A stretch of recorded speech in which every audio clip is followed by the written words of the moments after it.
They call me a thief for drinking from my own well. Sounds like a bad joke, right? The kind of line your uncle tosses out at Thanksgiving just to stir the pot, until 3 HOA trucks rumbled up my gravel driveway, carrying shovels, metal detectors, and paperwork claiming I'd been stealing water off their utility line for 5 straight years. I stood there sipping orange juice that tasted sweeter than it should while they played sheriff on my lawn. That was the moment my quiet little corner outside Piner Crest Estates turned into a 3-day war I hadn't asked for, but sure as hell wasn't going to lose. I'm Evan Cole. By trade, I deal in numbers, financial planning, audits, receipts. The boring stuff that keeps most people out of hot water. 4 years back, I bought 10 acres just outside Cedar Hollow County's newest HOA cluster because I like 2 things: big skies and fewer rules. My land came with a permitted well and a septic system that runs without bills or newsletters featuring eagles and clip art.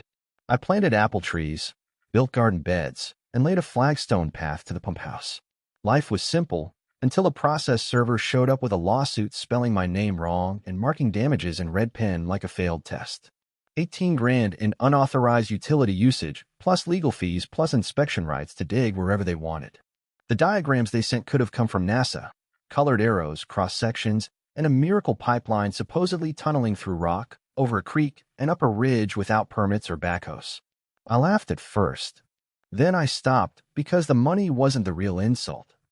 The insult was neighbors I'd nodded to at the feed store, now imagining me tunneling under their cul-de-sac with a wrench and a headlamp. At the center of it all was Mara Keene, president of Piner Crest. Sunglasses, booming voice, treating community standards like scripture.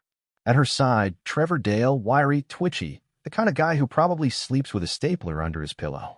At their HOA meeting, Mara used a laser pointer and slides to paint me as some criminal mastermind.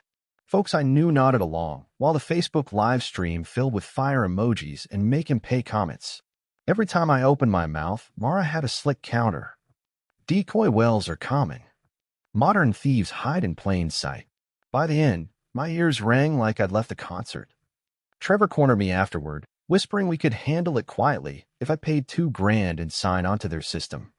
Almost polite, the way a mugger might offer to safeguard your wallet. But then he said something that stuck with me. Our evidence is already prepared for court.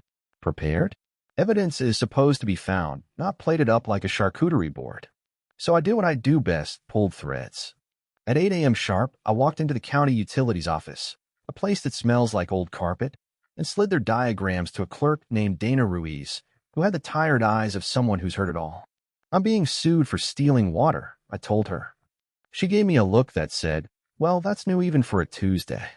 10 minutes later, she pulled up county maps. Every Piner Crest house had proper approvals, neat signatures, all in order. Except mine, clean, untouched, no municipal tie-in. Then Dana frowned, called over her boss Holloway. Turns out, 3 weeks earlier, a revised map had appeared, suddenly showing my property connected into Piner Crest's main line, signed off with Trevor's codes. Problem was, making that kind of change requires in-person verification, IDs, and inspections. Which meant if Trevor had faked his way in, this wasn't neighbor drama anymore. It was a federal crime. Dana printed both maps, the real and the forged, and handed them to me with a look that said, lawyer up. And get coffee. I hadn't even made it home before the first anonymous text landed, a long lens photo of me entering the building, timestamped 5 minutes earlier. The message said, stop digging. Cute. By noon, I had an unmarked envelope in my mailbox, photos from last week. Trevor and 2 men in coveralls burying PVC behind Maple Drive under cover of night. Plates visible, faces clear, equipment rented from Bolton Supply. A ghost was leaving me breadcrumbs, helpful but unsettling. I borrowed a metal detector from my neighbor Walt and dug at the spot myself. Fresh dirt, staged gear, gauges not even connected. A set built for show. Right on cue, Mara called, her voice righteous. Mr. Cole, you're trespassing on sensitive equipment. Federal monitors are pinging. Agents are en route. I stared at a Halloween store box zip-tied to a fence and replied, Mara, your federal monitor has a plastic seam. I kept recording. One-party consent is a gift in Cedar Hollow. Minutes later, a pickup rolled in 3 contractors, badges reading Pinerist Utilities, which Dana had already confirmed didn't exist. They got twitchy when I asked for permits, panicked when I mentioned impersonating a utility, and bolted when I called the county. The truck peeled off, leaving fake equipment behind. Trail led straight back to Bolton Supply, where a manager named Earl, blunt as a hammer, told me Trevor had rented the gear with the HOA's card, already flagged twice for shady use. I took photos, grabbed receipts, and added them to the growing pile. And that pile was starting to look less like a defense file and more like a book. The next morning, I walked into the federal courthouse, marble floors, metal detectors, and the kind of echo that makes even confident people go quiet. Mara showed up flanked by 3 lawyers in suits that could have bought a house, with Trevor hauling a dolly stacked high with binders like he was wheeling in the Ark of the Covenant. Judge Ellison took the bench, calm and firm, like a school principal who didn't need to raise his voice to keep a room in line. Their lead attorney, Meredith Shaw, spun a tale where I was clever, selfish, and had gamed the system to live off the community.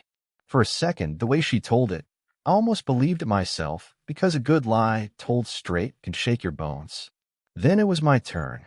And I don't do speeches. I do paper. First, the county's original maps with Dana's seal. Then the fake revision with Trevor's login stamped on it. Then photos of the stage piping. Rental records from Bolton.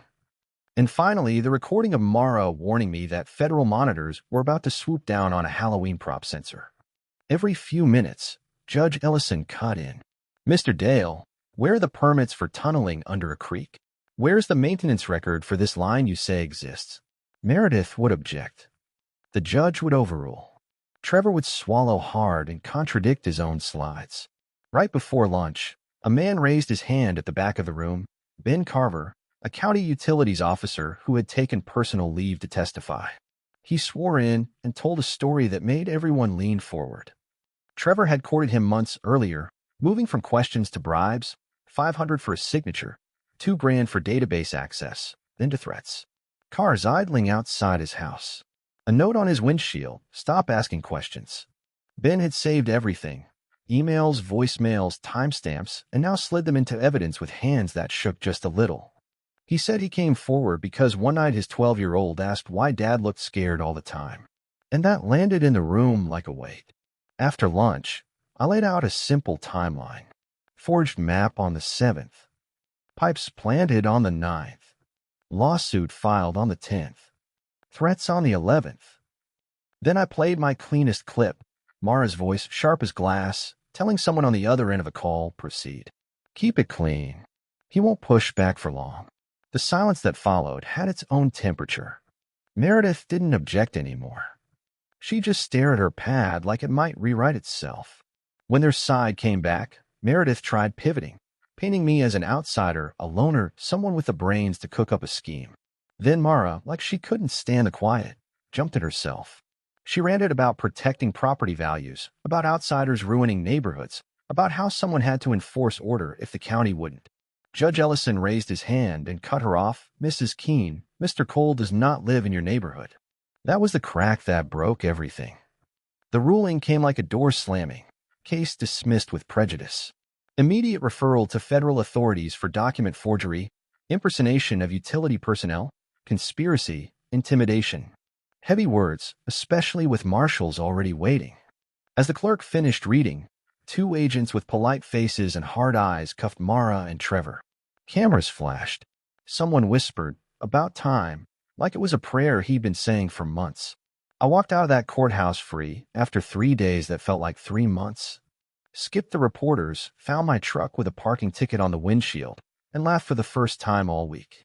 A day later, neighbors who believed the worst showed up with pies and apologies. I accepted both. Good people get swept up in bad stories, but what matters is how they step back once the truth surfaces. Ben got whistleblower protection and a commendation that didn't quite fit his shoulders. Dana and Holloway rewrote the county's security protocols. Pinecrest called an emergency election that ended in silence and a 2 a.m. resignation email. That weekend, I built a small garden around my well. Nothing flashy. River rock, a bench, some time.